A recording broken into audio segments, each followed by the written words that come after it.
Assalamualaikum warahmatullahi wabarakatuh. Alhamdulillahirabbil alamin.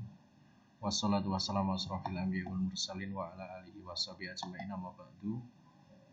Pertama-tama, marilah senantiasa kita memanjatkan puji syukur kehadirat Allah Subhanahu wa taala yang pada kesempatan pagi hari ini kita masih diperkenankan oleh Allah Subhanahu wa taala untuk bisa bertemu kembali, insyaallah dalam keadaan sehat, dalam keadaan baik, tidak ada kekurangan suatu apapun.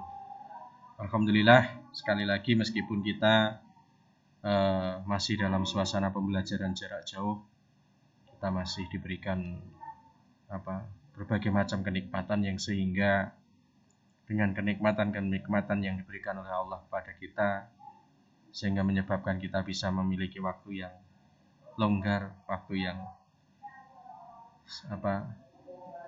penuh dengan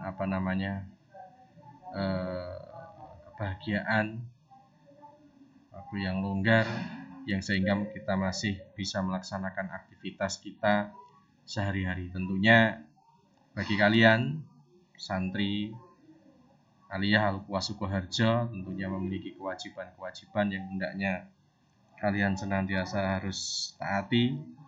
Di antaranya setiap pagi seperti ini ya, ketika jam pembelajaran, kalian tetap harus mengikuti kegiatan pembelajaran secara daring ya, dengan sebaik-baiknya. Baik anak-anakku kelas 11 yang dirahmati Allah Subhanahu wa taala. Pada pertemuan yang lalu kita sudah membahas ruang lingkup materi yang nanti akan kita sampaikan pada semester 2 yang akan datang, mulai hari ini ya, sampai nanti berakhirnya semester 2. Akan tetapi itu nanti insya Allah tidak semuanya kita sampaikan secara online. Apabila mengacu pada rencana kedatangan kalian yang nanti 10 Januari rencananya, berarti kita masih membutuhkan waktu sekitar 6 pertemuan untuk pembelajaran online. Jadi nanti bab pertama kita online untuk proposal, bab ke-6 kita online proposal, kemudian nanti separuh bab ke-7 kita insya Allah sudah mulai dengan pembelajaran tatap muka. Itu informasi yang Pak Eko sampaikan, mudah-mudahan ya Allah mengabulkan apa yang kita rencanakan. Tanggal 10 Januari itu nanti kalian sudah bisa hadir di pondok dengan mengikuti pembelajaran secara langsung, secara nyata tatap muka. Baik, pada kesempatan pagi hari ini kita nanti akan langsung masuk pada bab ke-6, bab pertama pada semester 2 ini. Mengawali bab ke-6 kita akan berbicara tentang teks proposal.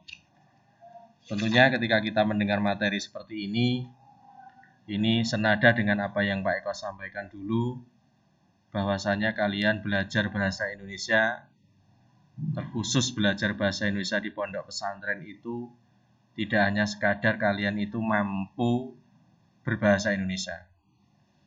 Ya, jadi Pak Eko sudah tidak ingin mendengar belajar bahasa Indonesia itu hanya ingin belajar bagaimana bisa berbicara bahasa Indonesia. Pak Eko nggak ingin mendengarkan seperti itu lagi. Jadi kalau kalian hanya menginginkan bisa bicara dengan bahasa Indonesia, tidak usah belajar bahasa Indonesia pun bisa. Kalian tidak usah sekolah pun insya Allah bisa.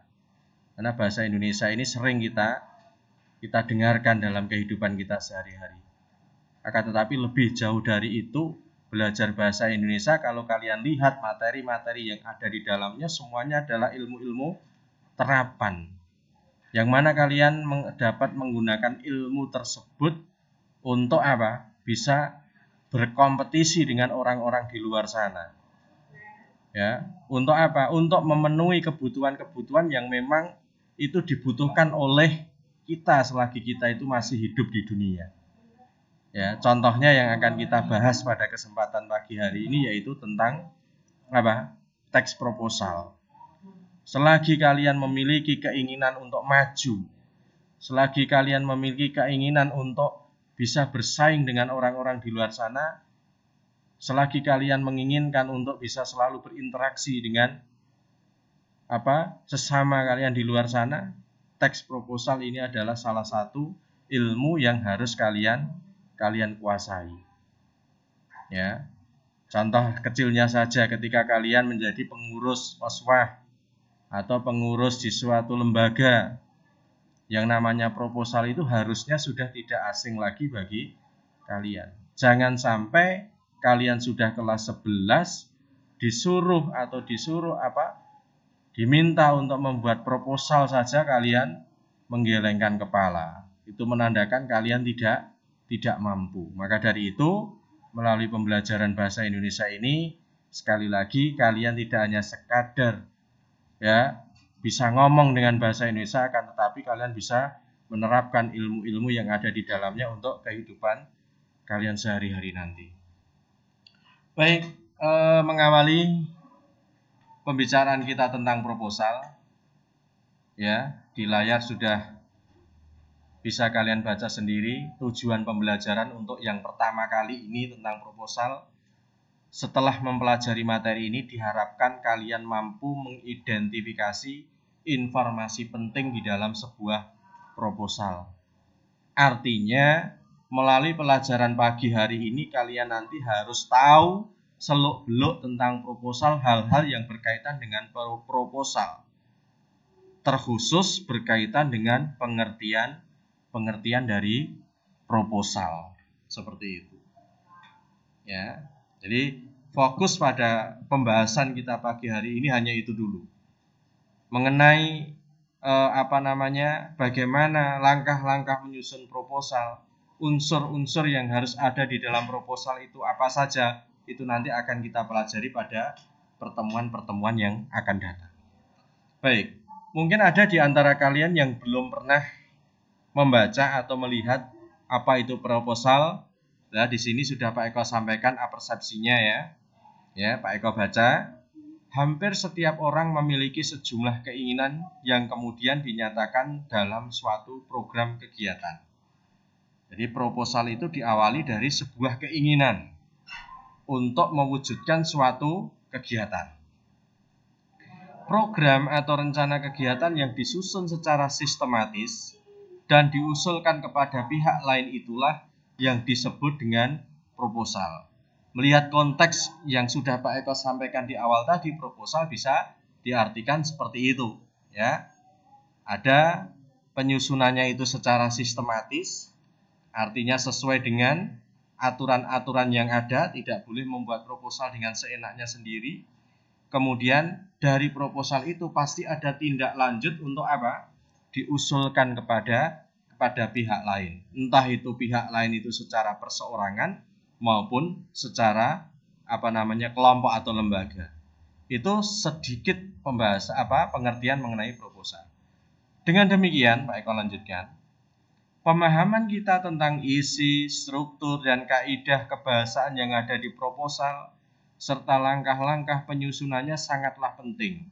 Hal itu tidak hanya terkait dengan kegiatan sehari-hari, tetapi juga dalam keperluan sekolah maupun keperluan dunia kerja. Nah, bagaimana cara mewujudkan ide kita, kemudian kita wujudkan dalam bentuk proposal? Bagaimana pula cara menyusun proposal agar menarik dan bisa disetujui oleh pihak-pihak lain? Nanti akan kita pelajari secara lebih jauh. Baik, seperti yang sudah Pak Eko sampaikan tadi, tujuan pembelajaran kita yang pertama adalah santri mampu mengidentifikasi informasi penting dalam proposal. Yang berkaitan dengan pengertian proposal, ini Pak Eko awali dengan pengertian proposal dari beberapa ahli.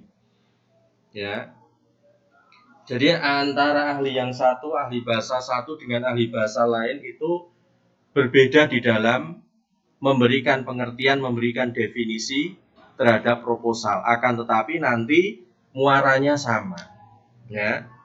Pak Eko awali dengan ini. Kata proposal secara etimologis. Apa itu etimologis? Etimologis itu secara asal kata diambil dari bahasa Inggris, yaitu dari kata propose. Nulisannya seperti ini. Penulisannya propose, yang artinya apa? Pengajuan atau permohonan. Itu secara etimologis berasal dari bahasa Inggris. Berarti jelas proposal ini termasuk kata serapan.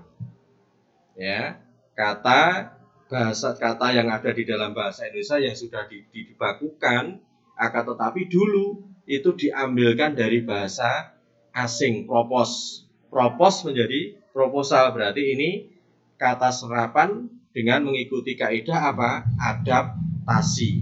Propose bahasa Inggris kemudian menjadi proposal dalam bahasa Indonesia. Itu mengalami adaptasi dari kata serapan, bukan asli dari bahasa Indonesia. Itu secara etimologis seperti itu. Kemudian yang kedua, teks proposal adalah teks yang berupa permintaan kepada seseorang atau suatu badan untuk melakukan suatu kegiatan atau penelitian. Untuk pengertian yang pertama ini Pak Eko ambilkan dari buku kalian, silahkan nanti kalian bisa melihat di halaman ya yang terkait dengan proposal, yaitu ada di halaman 154. Ya, halaman 154 yang terkait dengan pengertian proposal. Kemudian dari berbagai ahli disebutkan yang pertama, menurut KBBI. KBBI itu adalah Kamus Besar Bahasa Indonesia. Yang dinamakan proposal itu adalah rencana yang dituangkan dalam bentuk rancangan kerja. Itu menurut KBBI. Rencana yang dituangkan dalam bentuk rancangan kerja. Kemudian ada yang menurut Hasnun Anwar. Siapa Hasnun Anwar nanti bisa kalian browsing sendiri. Yang jelas ini adalah ahli bahasa kalau tidak salah. Proposal adalah rencana yang disusun untuk melaksanakan kegiatan tertentu. Muaranya sama. Menurut J, proposal adalah alat bantu manajemen suatu kegiatan agar manajemen kerja berfungsi secara efisien. Menurut Goris Kerap, ahli bahasa ini, suatu saran atau permintaan kepada seseorang atau suatu badan untuk mengerjakan atau melakukan suatu pekerjaan. Menurut Rifki, proposal adalah suatu bentuk rancangan kegiatan yang dibuat dalam bentuk formal dan standar. Dan menurut Hadi, ini bukan Hadi Mustafa ya, tetapi menurut Hadi. Hadi ini ahli bahasa. Kalau Ustadz Tova, Kak Tova itu kan ahli fikih kalau tidak salah juga. Sama ahli teh tarik, kenal ya.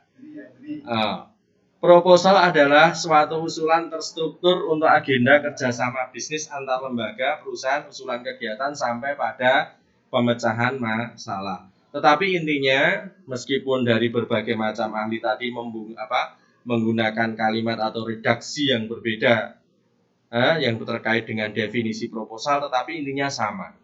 Yaitu apa? Terkait dengan rancangan kerja untuk melakukan suatu kegiatan. Proposal itu dibuat untuk apa? Tujuannya adalah untuk rancangan kegiatan. Seperti itu. Kemudian Pak Eko sampaikan sekalian, di situ ada ciri-ciri proposal.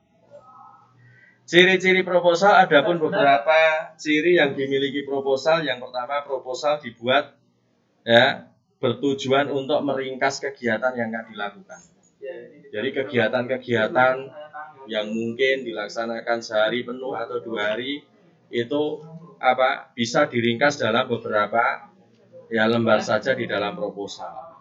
Untuk teknisnya, proposal menjadi pemberitahuan awal suatu kegiatan atau acara. Proposal berisi tujuan kegiatan, latar belakang waktu kegiatan, dan rencana kegiatan. Ini secara umum seperti itu. Kemudian tersusun atas lembar kertas yang berisi rancangan kegiatan yang sudah dijilid dan diserahkan kepada pihak yang akan memberikan dukungan. Proposal disusun berdasarkan tujuan-tujuan yang disesuaikan dengan latar belakang acara. Jadi proposal itu harus disusun berdasarkan tujuan serta latar belakang kegiatan atau acara. Tidak boleh disusun berdasarkan keinginan sendiri. Tidak boleh disusun hanya berdasarkan keinginan lembaga, tetapi harus disesuaikan dengan tujuan dan latar belakang acara. Kemudian proposal berisi susunan acara atau kegiatan yang diserahkan kepada pihak donatur. Donatur ya. Kemudian terdapat pihak yang mengajukan. Kemudian itu ciri-ciri proposal. Kemudian bagian yang keempat, isi dari sebuah proposal itu biasanya berisi sejumlah rencana kegiatan. Tidaklah mungkin proposal itu disusun setelah kita melakukan kegiatan, tetapi itu baru sebatas pada rencana kegiatan. Jadi urutannya membuat proposal dulu, kemudian melaksanakan kegiatan apa yang dimunculkan di dalam proposal, baru setelah selesai kegiatannya itu kita membuat laporan. Jadi jangan melaksanakan kegiatan dulu baru menyusun proposal. Namanya saja rancangan kegiatan, namanya merancang itu ya sebelum melakukan sesuatu. Itu anak-anak yang bisa Pak Eko sampaikan, anak-anak kelas 11A dan B, insya Allah dirahmati Allah. Mudah-mudahan untuk yang sesederhana ini bisa kalian pahami dengan baik, yang nantinya dengan kalian memahami yang awal ini, ketika kita akan memahami sesuatu yang agak sulit daripada ini, insya Allah kalian nanti bisa. Itu hanya sebatas terkait dengan pengertian dan ciri-ciri sebuah proposal. Sekian yang bisa Pak Eko sampaikan. Insya Allah kita lanjutkan pada pertemuan yang akan datang. Mudah-mudahan bisa bermanfaat untuk kalian. Sekian. Assalamualaikum warahmatullahi wabarakatuh.